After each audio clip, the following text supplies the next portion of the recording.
Hi class, this week we're talking about assistive technology, and I am so thankful for the Idaho Assistive Technology Project, who has provided some great information about different types of assistive technology that can be used in the early childhood classroom.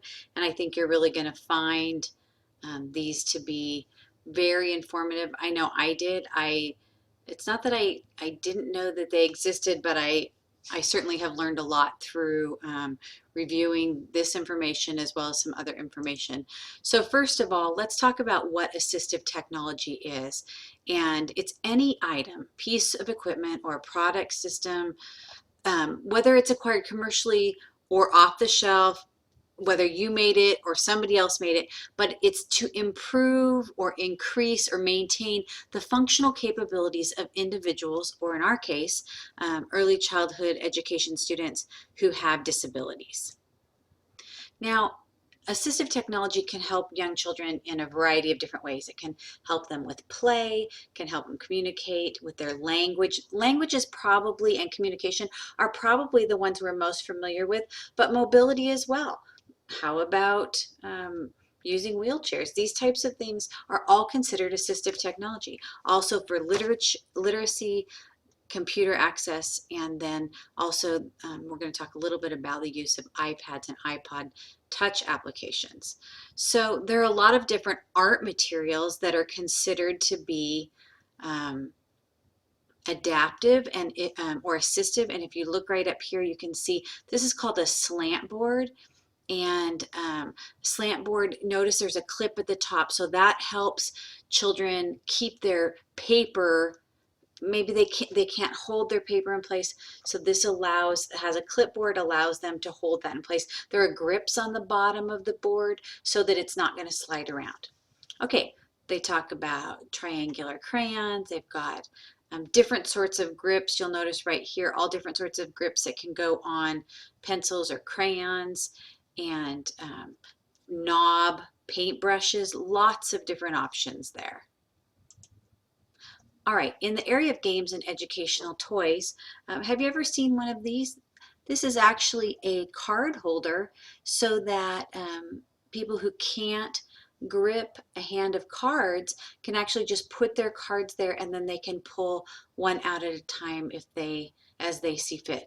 Notice here we've got puzzles with knobs, and you may already have some of these in your classroom and you didn't even know that they were considered to be something that would count toward assistive technology. This is in here, and if you want some of this, I thought about taking it out, but I thought, you know what, you might want to explore some of these sites. So if you decide you want to, you can just stop the video right here for a minute and write down one, or go explore one before you move on. All right, now we're going to talk about something called augmentative and alternative communication. And these are different methods or technologies that are specifically intended to assist children with communicating. So everybody communicates. Babies cry. And you see two different types of assistive technologies here on the right hand side. Maybe you've seen them and maybe you haven't. So back to a definition of that, it's the use of technology to support, enhance, and supplement the communication of individuals who are not independent verbal communicators in all situations. So they might be in some, but not in others.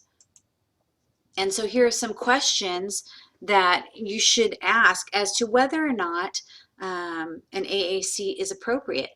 Is the child's speaking skill keeping him or her from effectively interacting with others in various environments?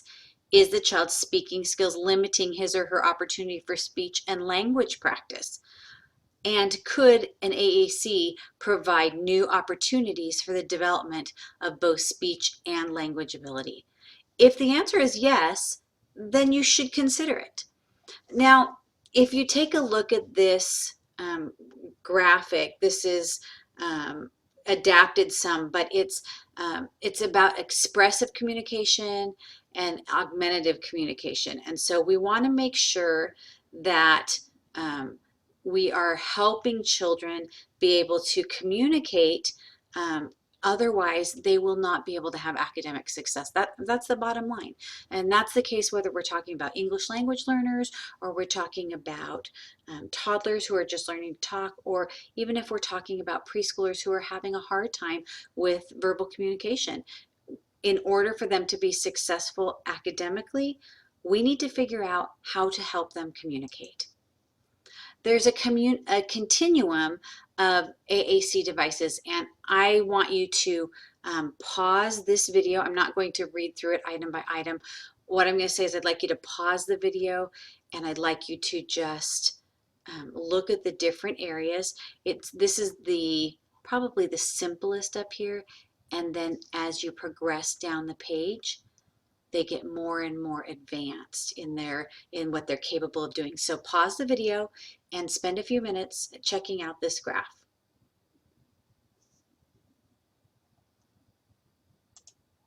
Okay, have you ever seen one of these?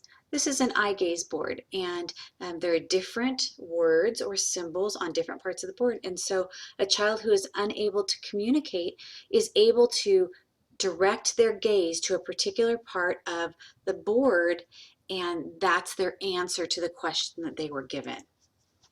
You've probably seen these communication boards or books. There's all different types of things. It can also be used with a gaze, but primarily in these cases, the child is pointing to or touching the correct answer that they want. So the example that we're given here is a parent might say to their child, "What would you like for breakfast today?" And the child who maybe can't speak or has very limited language would be able to express their needs by pointing to what's on the chart. Now you think about it, your option is to be very frustrated or to create something that like this that seems so simple that you're able to help the child.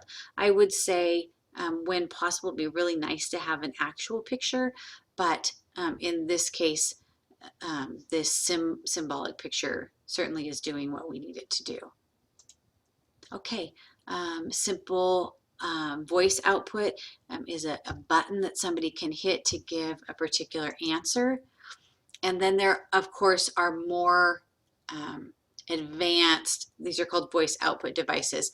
And as we saw on that chart, this would be further down toward the bottom as we're getting more advanced.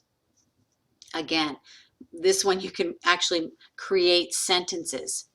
I like what they have on here. I want that. Now that's something that an early childhood teacher might hear frequently. Again, more examples.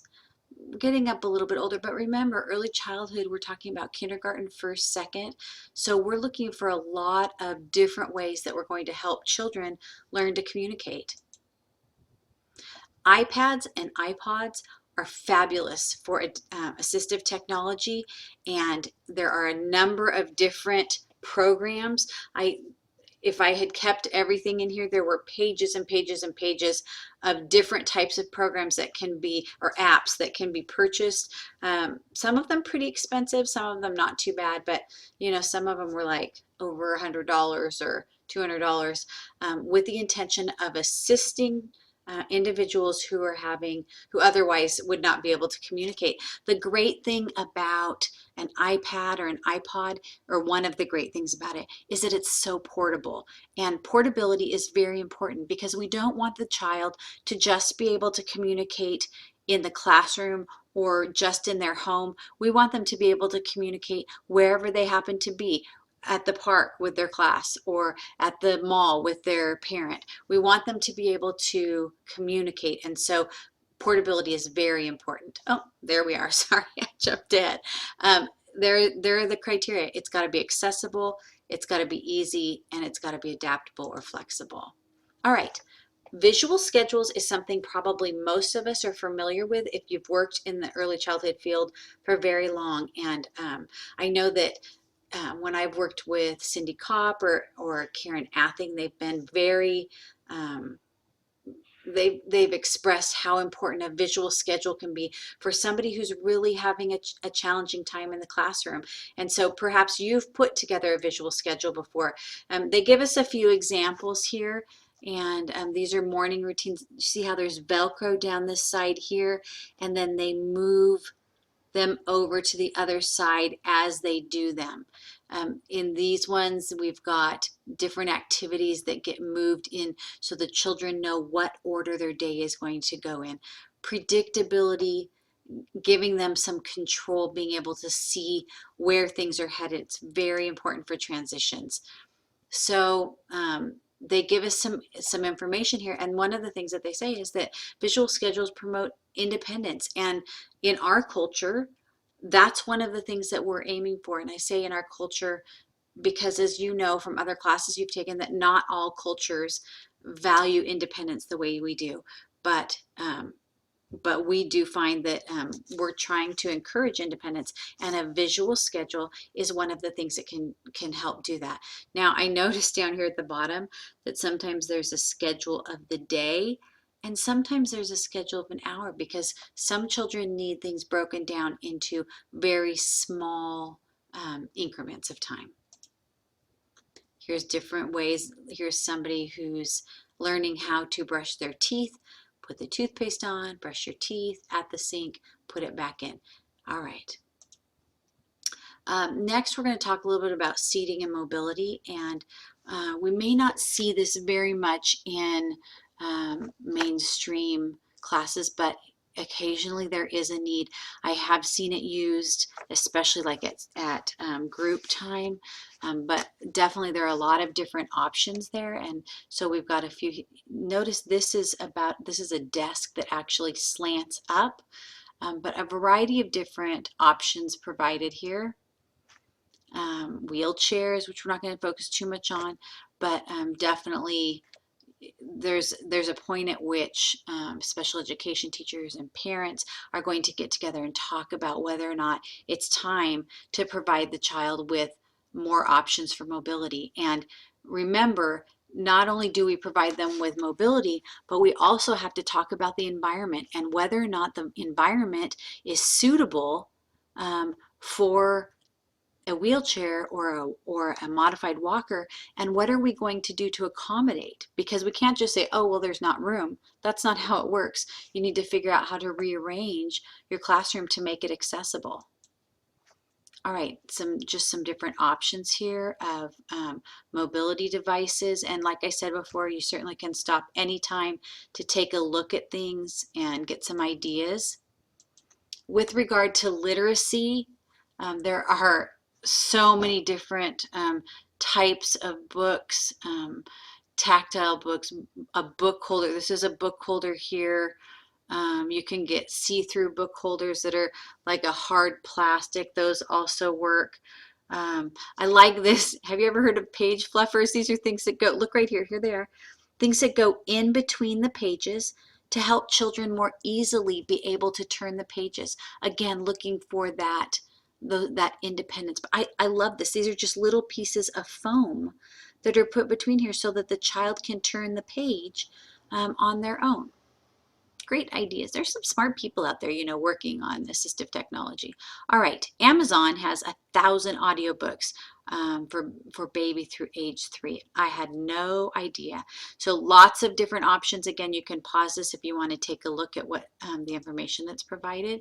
There are lots of books for iPads, and this presentation was a little bit older. I took out the pages that were giving basic information about what an iPad was, because I'm pretty sure that most of you know what that is.